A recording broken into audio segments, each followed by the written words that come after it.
Bonjour, bonjour, bienvenue. Nous sommes heureux et je suis heureux de vous retrouver aujourd'hui pour un partage avec vous que vous pourrez ensuite méditer, reméditer et relire le texte que nous allons voir ensemble. Je voudrais voir avec vous le psaume 43. Rends-moi justice, mon Dieu. Défends ma cause contre des individus sans pitié. Délivre-moi des menteurs et des malfaiteurs, car c'est toi, Dieu, qui es mon protecteur. Pourquoi m'as-tu repoussé? Pourquoi dois-je vivre accablé? Pourquoi laisses-tu mes ennemis m'écraser? Fais-moi voir ta lumière et ta fidélité. Qu'elle me guide vers la montagne qui t'appartient, qu'elle me conduise à ta demeure. Alors je m'approcherai de ton autel, de toi-même, Dieu, ma plus grande joie. Je prendrai ma guitare pour te louer, toi qui es mon Dieu. À quoi bon me désoler? À quoi bon me plaindre de mon sort? Mieux vaut espérer en Dieu et le louer à nouveau, lui, mon Sauveur et mon Dieu. Amen. Le contexte, on le perçoit dès les premières lignes de ce psaume. On perçoit, oui, le contexte de celui qui l'a écrit. On sent que l'auteur est en souffrance. On sent qu'il y a une haine qui règne autour de lui. Il semble même qu'il soit haï des autres, en tout cas de certaines personnes. Il est victime aussi de l'infidélité, une infidélité que je dirais ambiante, puisque les gens qui l'entourent, en majorité, n'aiment pas Dieu. Les gens ne s'intéressent pas à Dieu, détestent, pour certains même détestent Dieu, l'accusent de tous les maux. Certains ne veulent pas de Dieu parce qu'ils veulent faire ce qu'ils veulent, leur vie donc sans Dieu. Et c'est ce contexte, cette ambiance-là dans lequel l'auteur, semble-t-il, est en train de vivre. Et puis, il y a une infidélité amicale aussi. Ça, c'est ce que je ressens en lisant ce psaume. Euh, le psalmiste, l'auteur de ce psaume laisse entendre qu'il est aussi abandonné des autres et même des amis. Il est victime et entouré de mensonges. Le monde dans lequel il vit est mensonger, comme le nôtre d'ailleurs. Il y a de nombreuses calomnies qui sont répandues, et lui-même certainement est victime de mensonges et de calomnies. On perçoit aussi que certains lui cherchent du mal et vont même jusqu'à le maudire. Donc voilà dans quelle ambiance il vit, et il est écrasé ainsi par toutes sortes de choses, la vie qui l'entoure, la société qui l'entoure, et puis abandonné par certains, méprisé par d'autres, etc. Et ainsi, il est là dans ce contexte difficile, et on sent une profonde tristesse chez cet auteur, ce psalmiste. On sent qu'il est découragé et on sent qu'il demande, et là on le lit d'ailleurs, c'est pas qu'on le sent, on le lit, il demande justice à Dieu. C'est donc un contexte, on peut dire, très défavorable dans lequel vit cet homme, dans lequel il se trouve, et c'est dans ce contexte donc qu'il va crier à Dieu. Cependant, je note dans ses propos un paradoxe dans lequel nous pouvons nous aussi nous trouver. D'un côté, il crie à Dieu et il proclame que Dieu est son protecteur, ce qui est très bien. De crier à Dieu et de proclamer, c'est-à-dire de dire à voix haute, oui, Dieu, tu es mon protecteur. Mais en même temps, il pense être seul, rejeté, abandonné de Dieu. Alors, quelque part, c'est un paradoxe, c'est des pensées un peu contraires qui s'entrechoquent dans son esprit, dans son âme. Il crie à Dieu, il crie au secours, il confesse, il proclame que Dieu est son protecteur, que Dieu est avec lui, et puis d'un autre côté, il pense être abandonné, rejeté de Dieu. Et le terme hébreu pour ici être abandonné ou rejeté signifie rejeter fortement. Donc, on sent que le sentiment qui est au plus profond de l'auteur, de son cœur, pardon, de cet auteur, c'est un sentiment profond, un sentiment sincère, tellement sa douleur est grande.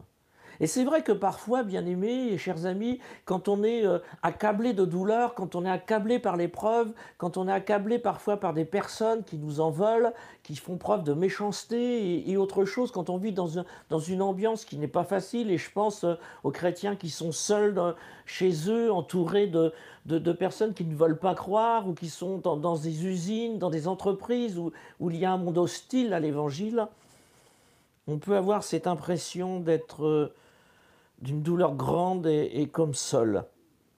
Et c'est vrai que ça nous arrive à tous, et ça m'est arrivé, et je sais donc de quoi je parle, et je pense que la plupart d'entre nous, nous sommes passés par là, cette impression d'être seul, alors que ce n'est pas le cas, parce que Dieu a dit, et Jésus a dit, je suis avec vous tous les jours.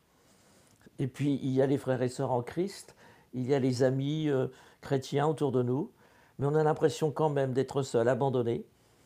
Et puis, on a l'impression d'un silence. Dieu ne répond pas. Et comme l'auteur, on se retrouve donc, je le disais, dans un paradoxe. On proclame d'un côté, Dieu est grand, Dieu est magnifique, Dieu est éternel, Dieu est tout-puissant, Dieu sauve, Dieu guérit, Dieu délivre, etc., etc. Et puis d'un autre côté, il y a ces sentiments qui s'entrechoquent, ces pensées qui s'entrechoquent, on désespère, on se questionne. Pourquoi Dieu, cette tristesse au fond de moi? Pourquoi je vois les choses en noir? Et reconnaissons que c'est arrivé à la plupart d'entre nous parfois, comme on dit, broyer du noir. Pourquoi cette oppression? Pourquoi cette affliction? Pourquoi ces choses m'arrivent? C'est tellement injuste. Je fais tout pour te suivre, je veux être fidèle, je veux travailler à ton œuvre. Et puis là, c'est embûche sur embûche, c'est difficulté, c'est maladie, c'est de l'opposition. On vit dans une ambiance qui n'est pas drôle. Mais ce que je constate dans ce psaume, ce qui est merveilleux, c'est que l'auteur ne va pas rester dans ses pensées qui s'entrechoquent, il va réagir. Et il dit ceci, et ça c'est très encourageant pour chacun de nous. Fais-moi voir ta lumière, avec ta vérité, pour qu'elle m'accompagne, et qu'elle soit mes guides vers ta montagne sainte jusqu'à ta demeure. Ainsi, nous voyons, il demande dans un premier temps à être éclairé. Fais-moi voir ta lumière. Combien on a besoin de la lumière pour être éclairé? On le sait, quand on est dans le noir, on a besoin de lumière. Il en est de même. On a besoin de la lumière qu'est Jésus pour nous éclairer. L'horizon de cet homme, de cet auteur est bouché, obscurci, comme dans la nuit noire, sans lune, ou comme dans un brouillard tellement épais qu'on a perdu tous ses repères, on ne sait pas où on va, on a du mal à se déplacer. Ça m'a fait penser à cette pensée, cette parole, au smog anglais, ce brouillard mélangé de pollution, et on n'arrive plus à se déplacer, on ne sait plus où on va. On peut dire qu'il a perdu ses repères, et il a besoin de les retrouver, parce que son désir, c'est de venir à Dieu. Mais voilà, il a besoin d'abord d'être éclairé. Merci à Dieu, merci à Jésus, lorsqu'il nous éclaire, lorsqu'on est dans la détresse, lorsqu'on est comme perdu, il est la lumière, et il nous éclaire pour qu'on puisse venir à lui. Et il le dit ensuite, il cherche la fidélité et la vérité divine. Selon les versions, c'est fidélité ou vérité. C'est-à-dire, il ne veut plus écouter ces raisonnements faussés. Ces raisonnements qui sont biaisés sur une mauvaise vision sur Dieu, sur l'épreuve. Et c'est vrai que reconnaissons que bien souvent, nous avons une mauvaise vision de l'épreuve. Et parfois, malheureusement, on a une mauvaise vision sur Dieu. Que de fois nous raisonnons mal, que de fois nous raisonnons faussement à cause de notre vue mauvaise, je le répète, sur les épreuves et sur Dieu. Et que de fois l'adversaire, Satan, le diable, utilise notre mauvaise vision et pour nous influencer sur des mauvais raisonnements. Alors on se met à donner, comme l'auteur ou d'autres, on se met à donner à Dieu des sentiments qu'il n'a pas. Ou pire, on fait parler Dieu de ce qu'il ne dit pas. Il y a un homme qui m'a fait penser à cela, un récit que l'on connaît, le livre de Job. Et c'est lui-même qui a pu dire, après que Dieu l'ait éclairé, l'a interpellé, l'ait ramené à la raison, il a pu dire ceci: j'ai parlé de choses qui me dépassaient, que je ne connaissais pas.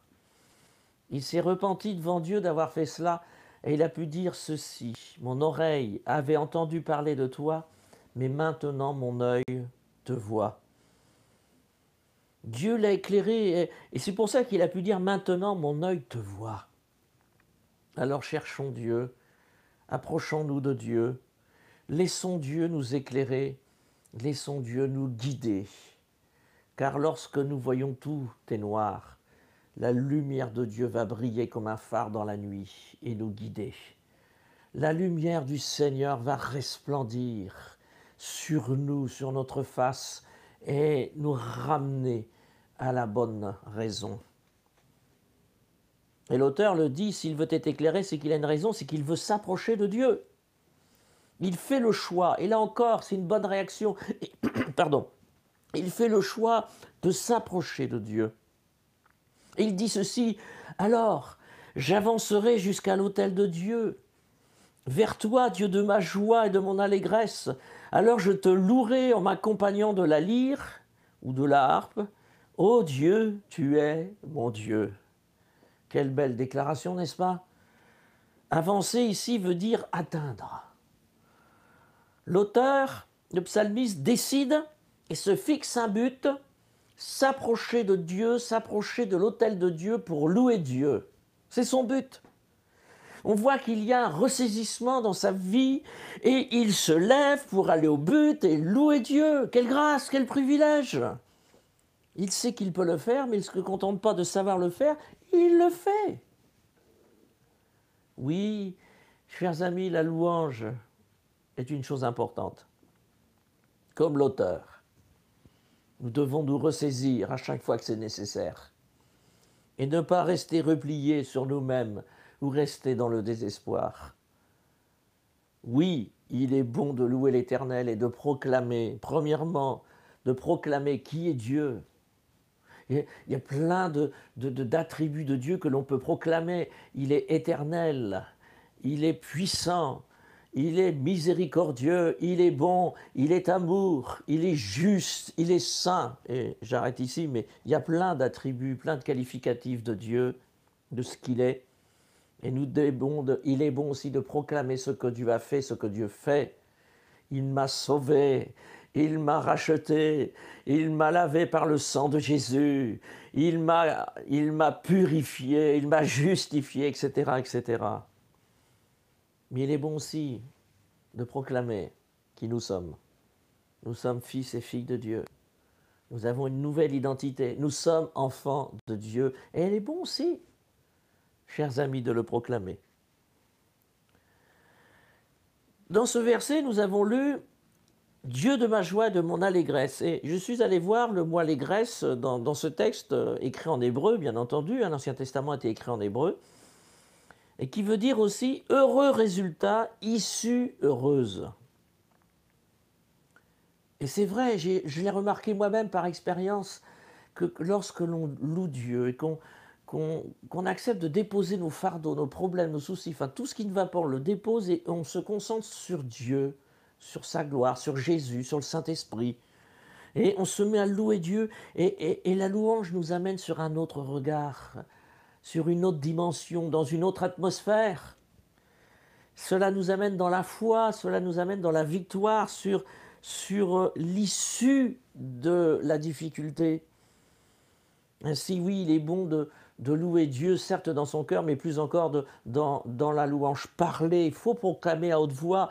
J'aimerais, je ne sais plus si je l'ai partagé avec vous, si je l'ai déjà dit, mais si Dieu connaît nos pensées, le diable ne connaît pas nos pensées. Il faut qu'il entende, le diable, nos proclamations, que nous sommes dans la foi et que nous croyons en Dieu le Père, en Dieu le Fils, en Dieu le Saint-Esprit, et il doit entendre que nous proclamons la victoire, que nous proclamons le salut, que nous proclamons que nous sommes enfants de Dieu et couverts et rachetés, purifiés, plus que couverts, nous sommes purifiés par le sang de Jésus. J'aimerais dire aussi que par la suite, il s'approche de l'autel et il va faire ensuite un choix qui est capital. Pourquoi je dis cela? Parce qu'il dit ceci: pourquoi donc, ô mon âme, es-tu si abattue et gémis-tu sur moi? Ou pourquoi, dit une autre version, mon âme est-elle abattue au-dedans de moi? Mets ton espoir en Dieu. Je le louerai encore, mon Sauveur et mon Dieu. Donc c'est simple. Soit cet homme, ou nous-mêmes, nous restons dans le découragement, dans la désolation. C'est l'âme abattue et qui gémit. Soit on tourne les regards vers Dieu, comme lui l'a choisi, ce choix capital, de louer Dieu et de proclamer qu'il est notre Dieu et notre Sauveur. Ainsi, ce choix est devant nous, bien-aimés. Abattu ici veut dire prostré, courbé. Ne restons pas prostrés, ne restons pas repliés sur nous-mêmes, mais ouvrons-nous à Dieu. Et je dirais qu'il faut quitter notre prostration, il faut lâcher prise, dans une totale confiance au Seigneur. Courbé. Courbé, on est courbé quand on a un énorme fardeau sur le dos. Ça me fait penser à cette femme courbée dans la synagogue que Jésus a délivrée. Bon là, elle était courbée par un esprit mauvais qui l'a courbée, mais ce que je veux dire, c'est qu'on peut avoir un gros fardeau qui nous courbe.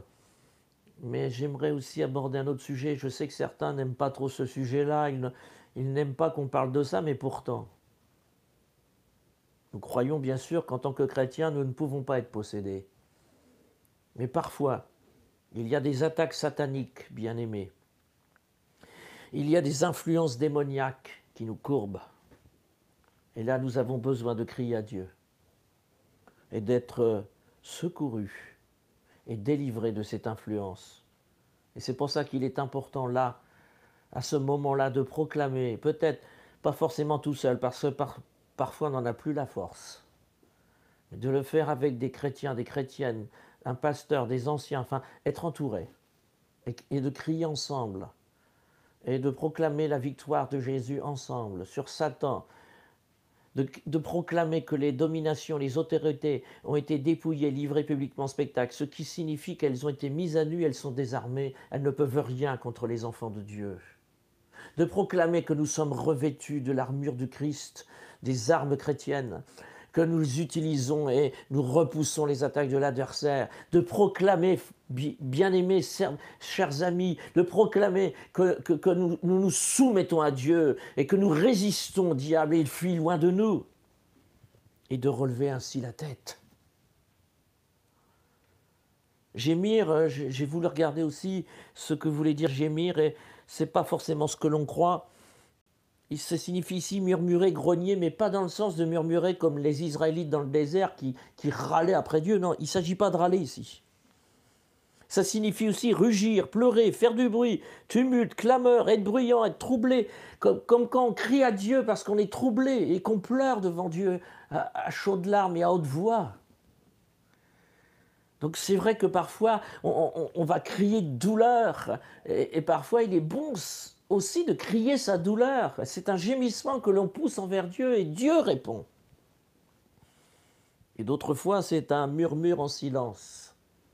Souvenez-vous d'Anne, femme d'Elkana, qui était stérile, méprisée par la seconde femme d'Elkana, qui avait des enfants et elle n'en pouvait pas en avoir. Et elle est entrée dans le temple à Silo, et elle balbutiait, elle murmurait, on ne comprenait pas ce qu'elle voulait dire. Malheureusement, le sacrificateur Élie a pensé qu'elle était ivre et saoule, mais non, elle n'était pas ivre ni saoule, elle exprimait sa douleur, sa profonde douleur, sa profonde tristesse, dans un murmure, je dirais doux et léger, adressé envers Dieu. Et Dieu a entendu son cri, ce cri silencieux. Alors, ce que je lis dans ce psaume, c'est que visiblement le psalmiste a dû crier sa douleur ou la murmurer, mais il n'est pas resté seulement à exprimer sa douleur, parce qu'il ne faut pas rester dans l'expression seulement de sa douleur. Il est important, comme l'auteur de ce psaume, d'espérer encore, de s'attendre à. On peut compter sur Dieu. Il est toujours fidèle. Je voudrais terminer. Par rapport aux épreuves, aux difficultés que l'on rencontre, aux douleurs, Soit on les subit, soit on les traverse avec Jésus, comme Jésus a dit, je suis avec vous tous les jours jusqu'à la fin du monde. Je peux vous dire que c'est extrêmement merveilleux de les traverser avec Jésus. Le confinement que l'on a aujourd'hui à cause de cette épidémie mondiale qui va durer jusqu'au 11 mai, mais au-delà pour les rassemblements, soit on le subit, soit on le vit avec Jésus. Et c'est pourquoi je ne peux que vous encourager à continuer de vous approcher de Dieu comme peut-être vous ne l'avez jamais fait encore. De passer du temps dans la communion avec Dieu, de méditer sa parole, de l'étudier. Pas besoin d'avoir fait une école de théologie pour étudier la parole, bien-aimés, chers amis. Certes, les pasteurs ont fait parfois des études où on l'étudiait peut-être plus que vous, mais la question n'est pas là. Quand je lis un passage, posons-nous des questions simples. Mais de qui parle-t-on dans ce passage? Un, plusieurs personnages. Qui sont ces personnages? De quoi parle-t-on dans ce passage? Qu'est-ce que Dieu veut me dire dans ce passage? C'est pourquoi il est bon de prier avant de lire et de demander au Saint-Esprit, à Dieu, au Saint-Esprit de nous éclairer. On doit lire la Bible par révélation, chers amis. Donc passez du temps avec Dieu. C'est le moment, je crois que ce confinement est un privilège pour chacun de nous. Et quelque part, il y a un pasteur, on avait une réunion ce matin avec les pasteurs par Internet et un des nôtres a dit « mais je ne suis pas pressé que le confinement s'arrête » parce que il dit « je sens qu'il y a de plus en plus de communion fraternelle grâce aux communications téléphoniques entre nous, qu'il y a une approche de Dieu beaucoup plus sérieuse. Ce n'est plus simplement un dimanche matin, on écoute le pasteur, on prie ensemble. Ce n'est plus simplement les conversations d'avant le culte, après le culte. Il y a des conversations qui durent au téléphone et les chrétiens se font du bien les uns les autres. Ils se font du bien dans la prière. En lisant la Bible plus profondément, ils découvrent des choses, se nourrissent et se font du bien. C'est ce que je constate ici aussi à Béthune. Plusieurs d'entre vous, vous me l'avez dit. Oui, ce confinement est un privilège de s'approcher de Dieu. Et le psalmiste disait, au risque de me répéter, m'approcher de Dieu, c'est mon bien. Nous verrons par la suite comment nous pourrons communiquer davantage entre nous, peut-être pour ceux qui ont des smartphones, des ordinateurs, des tablettes connectées, pour pouvoir faire des réunions entre nous en direct. J'espère qu'on va pouvoir le faire, bien-aimés. Priez pour moi parce que j'ai beaucoup d'appréhension par rapport à tout ça. Et quand je ne maîtrise pas quelque chose, je suis quelqu'un qui bloque et qui stresse. Et je vous demande vraiment de prier pour moi parce que je sais que c'est un gros problème pour moi. Je sais aussi que j'ai tendance à me mettre dans mon bunker. Et quand je suis dans mon bunker, je ne suis plus accessible. Priez aussi pour ça, bien-aimés. J'ai besoin de vraiment être plus proche de vous. Et ce confinement me le dit et me le rappelle, mais aussi j'apprécie aussi ceux d'entre vous qui me le disent d'une manière très franche, non pas pour m'écraser, mais pour me faire prendre conscience de certaines choses. Alors je vous bénis, frères et sœurs. Je suis vraiment heureux d'être pasteur dans cette assemblée et je désire vraiment aller plus loin avec vous, mais ça ne sera pas sans vous. On a besoin d'être ensemble, de travailler ensemble. Alors, réfléchissez déjà à l'après du confinement, non pas pour dire on va s'organiser de telle ou telle manière, mais si on a compris au travers de ce confinement qu'on a besoin de faire différemment dans notre spiritualité, dans notre communion avec Dieu, qu'on a besoin de s'approcher de plus en plus de Dieu, qu'on a peut-être délaissé l'essentiel qu'est la prière, la louange, la vie de l'esprit, qu'on s'est trop attaché aux œuvres mortes. Si on a pris conscience de cela, c'est très bien, mais ça c'est notre communion avec Dieu et c'est notre communion les uns avec les autres, mais il y a la suite, frères et sœurs. L'Église est organisée de telle ou telle manière et peut-être qu'on était trop dans une routine et on a besoin de voir les choses autrement, de voir l'Église autrement, moins dans nos parpaings, dans nos murs, dans nos briques, et plus l'Église, pierre vivante, autour et qui vit dans les maisons. L'Église, c'est vous, c'est moi, c'est nous tous. Et on vit dans nos maisons, on vit dans nos rues, on vit dans nos quartiers, on vit dans nos entreprises. Et on a besoin, vraiment besoin, d'être cette pierre vivante. Et que Dieu nous dirige. Il ne s'agit pas de réfléchir et dire, et de penser à n'importe quoi et de vouloir faire à tout prix des changements. Les changements doivent intervenir de la part de Dieu. Et Dieu va, si nous prions dans ce sens-là, Dieu va intervenir, j'en suis convaincu. Dieu va intervenir dans ma propre vie. J'ai besoin de voir les choses autrement. J'ai besoin de réaliser que ma mentalité doit changer. Et c'est tout, à nous tous, nos mentalités doivent changer, bien-aimés. Chers amis, chers frères et sœurs en Christ de Béthune et de Saint-Goël, alors approchons-nous de Dieu plus que jamais. Demandons, prions, parle-nous Seigneur, montre-nous, montre-nous. Oh oui, je désire t'entendre, je désire entendre ta voix, je veux vivre l'expérience de Job. J'ai parlé de toi sans te connaître réellement, j'ai parlé de toi et j'ai dit des choses sur toi, j'ai dit des bêtises, a dit Job. J'avais entendu parler de toi, mais maintenant mon œil te voit. C'est ça dont on a besoin, chers amis. Que Dieu vous bénisse tous richement, abondamment, dans le nom de Jésus, le Fils de Dieu. Amen.